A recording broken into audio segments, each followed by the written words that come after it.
पर निशाना साधा। उन्होंने कहा कांग्रेस ने देश को कमजोर करने का काम किया, कांग्रेस तुष्टीकरण की राजनीति करती है। इसके अलावा उन्होंने कहा कि 2014 के बाद आतंकवाद नक्सलवाद से मुक्ति मिली, बीजेपी राजस्थान की सभी 25 सीटें जीतेगी। ये बड़ा दावा भी मुख्यमंत्री भजनलाल शर्मा की ओर से किया गया जब वो महाराष्ट्र के मुंबई पहुंचे। प्रेस कॉन्फ्रेंस करते हुए कांग्रेस पर ताबड़तोड़ कई निशाने भी साधे। सुनाते हैं आपको क्या कुछ कहा सीएम ने।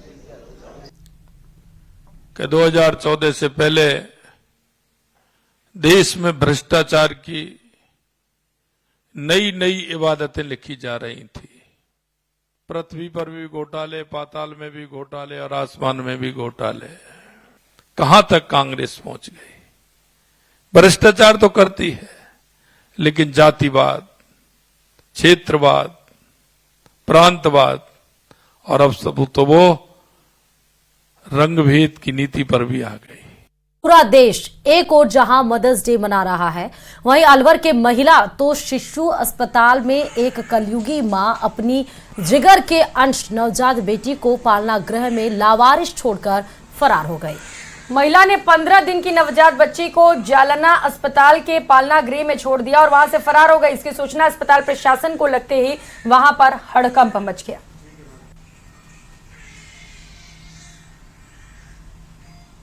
एफबीएनसी स्टाफ ने फोन करके अवगत कराया कि एफबीएनसी में एक बच्ची जो पालना गृह से आई है, जिसका कि एफबीएनसी में भर्ती के समय वजन 880 ग्राम है और हालत ज्यादा अच्छी नहीं है, काफी कमजोर है।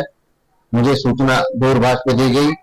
उसके बाद मैं तुरंत ही 10 मिनट के अंदर एफबीएनसी में आ गया, उसको एग्जामिन किया तो वास्तव में बच्ची की हालत ज्यादा अच्छी नहीं है। के बाद नौगांव से खबर है, जहां पर दिल्ली पुलिस ने 2 करोड़ की ठगी मामले में एक संत को गिरफ्तार कर लिया है। आरोप है कि आरोपी ने राज्यसभा का टिकट दिलाने के नाम पर ठगी की है। मामले में नानक दास और बिहार का नवीन सिंह गिरफ्तार हुआ। इस मामले में नरेंद्र सिंह नाम के व्यक्ति ने शिकायत की थी। आरोपी ने नरेंद्र सिंह नाम के शख्स को राज्यसभा का टिकट दिलाने का झांसा दिया था। आरोपी की देश और प्रदेश के दर्जनों नेताओं के साथ फोटो भी है।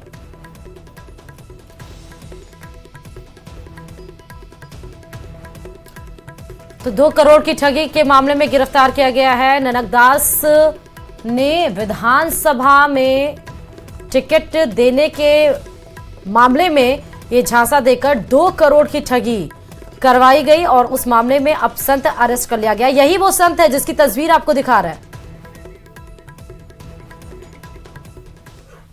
और सीधे उत्तर प्रदेश की रायबरेली लेकर चलते हैं, जहां पर गृह मंत्री अमित शाह चुनावी सभा को संबोधित करते हुए नजर आ रहा है। भाइयों बहनों, ये कांग्रेस पार्टी कर्नाटक में चुनकर आई, तेलंगाना में चुनकर आई। उन्होंने रातों रात मुसलमानों को आरक्षण दिया और मुसलमानों को आरक्षण दिया किसका गया? 4% दिया, वो SC, ST, OBC का काट कर दिया। भाइयों बहनों, ये झूठ बोलने वाले लोग हैं और सालों से यहां से आते हैं। मैं आज कहने आया हूं, एक बार कमल खिला दो, हम रायबरेली को मैं फिर से कहता हूं यूपी का नंबर 1 जनपद बनाएंगे। भाइयों बहनों, अभी अभी ये राहुल बाबा के एडवाइजर है मणिशंकर अय्यर, उन्होंने कहा पाकिस्तान को सम्मान दो भाई, पाक ऑक्यूपाई कश्मीर की बात मत करो। क्यों ना करे? तो वो जवाब दे रहे हैं उनके पास एटम बम है, एटम बम। मुझे बताओ भाई रायबरेली वालों, पाकिस्तान के पास एटम बम है तो पाक ऑक्यूपाई कश्मीर छोड़ना चाहिए क्या? अरे जोर से बोलो, छोड़ना चाहिए क्या? मैं आज आपको वादा कर कर जाता हूं, हम नहीं डरते हैं एटम बम से।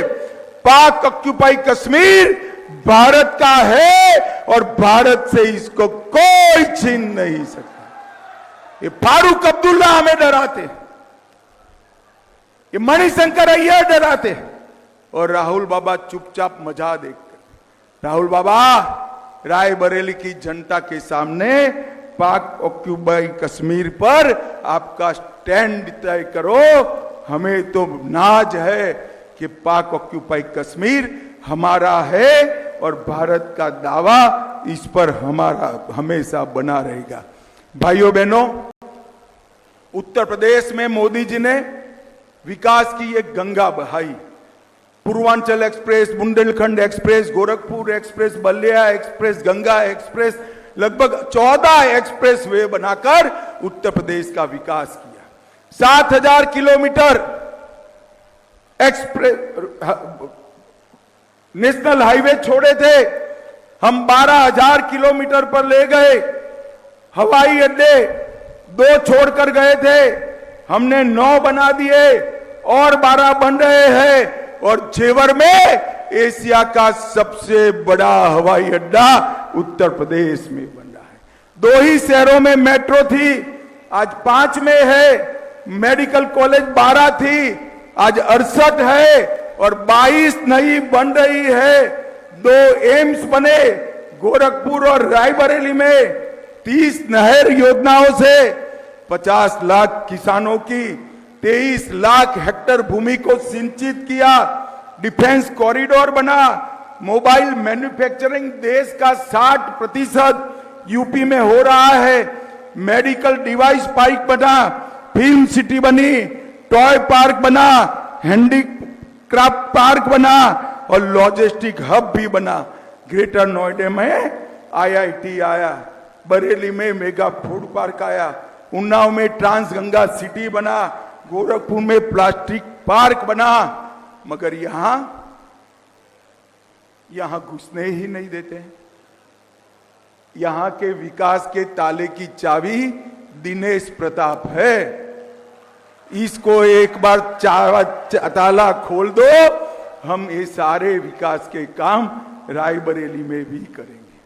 मगर मोदी जी ने रायबरेली में गरीबों के लिए 82,000 आवास बनाए, 2,74,000 गरीबों को गैस का कनेक्शन दिया, 5 लाख घरों में नल से जल दिया, 5,46,000 गांव में शौचालय बनाया, 4,82,000 किसानों को 6,000 रुपया दिया, 50,000 निराश्रित। जहां कलेक्टर चिन्मयी गोपाल गर्मियों के मौसम में पानी की समस्या का स्थायी समाधान करने के लिए संकल्पबद्ध दिखाई दे रहे हैं। और इसी कड़ी में उन्होंने न केवल जलदाय विभाग बल्कि हर विभाग के अधिकारी को धरातल पर स्थिति जानने के लिए फील्ड में उतार दिया है। नगर परिषद आयुक्त अनीता कीचड़ ने सुबह करीब आधा दर्जन से अधिक कॉलोनियों में 4 घंटे डोर टू डोर जाकर पानी सप्लाई की स्थिति जानी, तो वहीं आयुक्त अनीता कीचड़ ने कई इलाकों में डोर टू डोर जाकर दौरा भी किया। इस दौरान किसान कॉलोनी और बसंत विहार में पानी की कोई समस्या नहीं मिली, लेकिन इंदिरा नगर के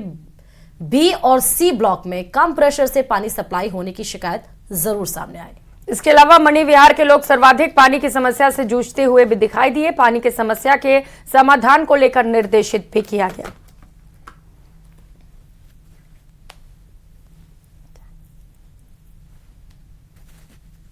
माननीय जिला कलेक्टर महोदय के निर्देशानुसार आज झुंझुनू शहर के विभिन्न वार्डों में पानी वाटर सप्लाई का निरीक्षण किया गया है, जिसमें जैसे बसंत विहार है, किसान कॉलोनी है, दीनदयाल नगर है और मणि विहार। इसमें सबसे ज़्यादा समस्या मणि विहार के लोगों से बातचीत करने पे पता चला कि यहाँ रेगुलर पानी नहीं आ रहा है, एक दिन छोड़ के एक दिन आ रहा है, पानी का प्रेशर भी कम है, पानी में स्मेल वगैरह आ रही है, इस तरीके की शिकायतें भी मिल रही हैं। और कुछ जगह ऐसे भी जैसे किसान कॉलोनी है, बसंत विहार है, सैनिक नगर है, वहाँ पानी रेगुलर आ रहा है और प्रॉपर तरीके से आ रहा है। और अब बात झुंझुनू की, जहां पर एक कांस्टेबल को दुष्कर्म के आरोप में गिरफ्तार किया गया है। आरोपी के खिलाफ सीकर जिले की एक युवती ने मामला दर्ज कराया था। पुलिस ने मामले में कांस्टेबल को गिरफ्तार किया है। फिलहाल झुंझुनू पुलिस लाइन में ये आरोपी कांस्टेबल तैनात था, जिसे गिरफ्तार कर लिया गया है। आरोप है कि आरोपी ने शादी का झांसा देकर युवती के साथ दुष्कर्म किया था।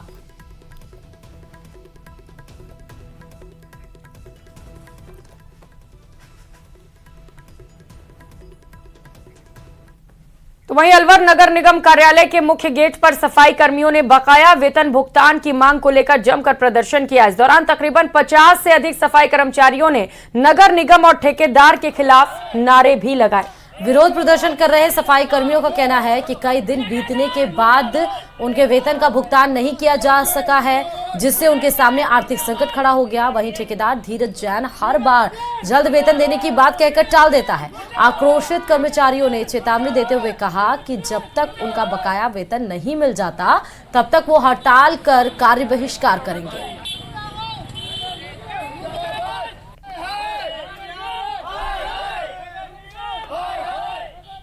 सर हमारा ठेकेदार है धीरज जैन, वो सैलरी नहीं दे रहे। कितने महीने से सैलरी नहीं? 1 महीने की सैलरी। अगर आप मांगते हो क्या कहते हैं? सर अभी वो बोल रहा है 15 तारीख को तनख्वाह डलेगी, तो हम सर 15 तारीख तक क्या करेंगे? बिना पैसे के, हम पैसे के लिए तो काम करते हैं इधर। सर 4-5 दिन हो गए तनख्वाह जेब में रखी लेकिन बांट नहीं रहे। कितने महीने की तनख्वाह है आपकी? पिछले महीने की। ठेकेदार से आप बोलते हो तो क्या कहता है? वो कभी आज का भाई ने लगा है, कभी कल का भाई ना, कभी आज जेब में रखी, आज शाम को बांट देंगे, सुबह बांट देंगे, बस यही नाटक चल रहा है। 2-3 दिन से नहीं मिला। और ऐसे और कह देते हैं बदतमीज पने से, बोलते हैं तुम्हारे घर जाओ, नहीं कोई तनख्वाह का। और लोगों को गर्मियों में पानी की समुचित आपूर्ति हो, इसके लिए अब झुंझुनू जिला कलेक्टर खुद इलाकों का दौरा कर रही हैं। लोगों से उनकी परेशानियों के बारे में वो खुद जानकारी भी इकट्ठा कर रही हैं। कलेक्ट्रेट स्थित कंट्रोल रूम में बाकरा रोड स्थित ग्रीन सिटी के तकरीबन 1 दर्जन घरों में पेयजल समस्या की शिकायत मिलने पर कलेक्टर चिन्मय गोपाल जलदाय विभाग के अधिकारियों के साथ बाकरा रोड पर स्थित भानी नगर, आसमीन नगर, ग्रीन सिटी और कोहिनूर नगर क्षेत्रों में जलापूर्ति व्यवस्था का निरीक्षण करने पहुंचे। इस दौरान उन्होंने पीएचईडी के अधिकारियों को पेयजल आपूर्ति की वैकल्पिक व्यवस्थाएं करने के निर्देश भी दिए हैं।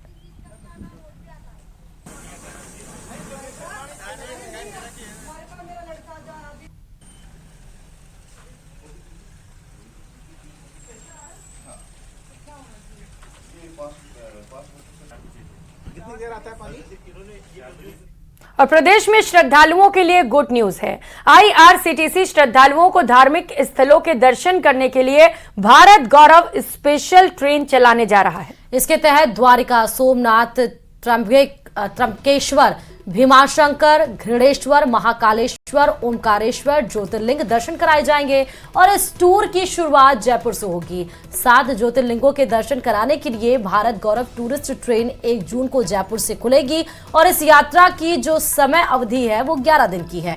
यात्री जयपुर रेलवे स्टेशन के अलावा अजमेर, भीलवाड़ा, चित्तौड़गढ़, उदयपुर स्टेशन से बोर्डिंग कर सकेंगे और इस यात्रा के लिए प्रति व्यक्ति 2 कैटेगरी में किराया तय किया गया है। पहली कैटेगरी स्टैंडर्ड कैटेगरी में प्रति यात्री को 26,630 रुपए चुकाने होंगे, तो वहीं दूसरी कैटेगरी कंफर्ट कैटेगरी में प्रति यात्री को 31,500 रुपए चुकाने होंगे।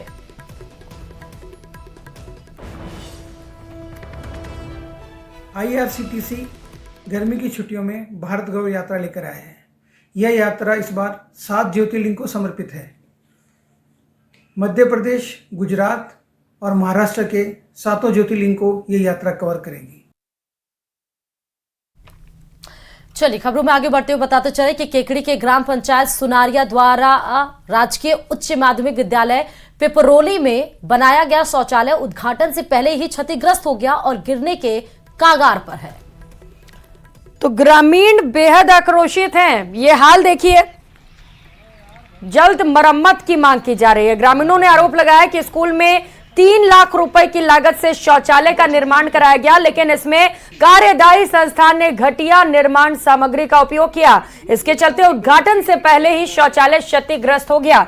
ग्रामीणों ने शौचालय की मरम्मत की मांग भी की। अब देखना है कि क्या कुछ कार्रवाई की जाती है।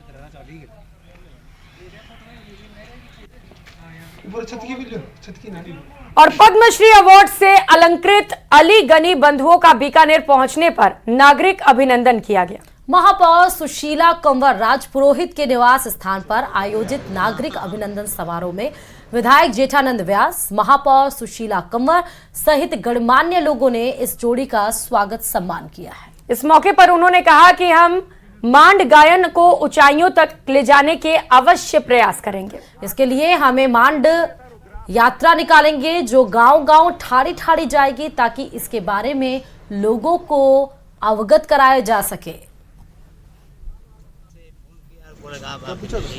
जो लिखवाना आप लिख लीजिए, हम सुधीर तेलंग साहब के नाम से सब परिचित है। ठीक है, आज तक आपकी लोकप्रियता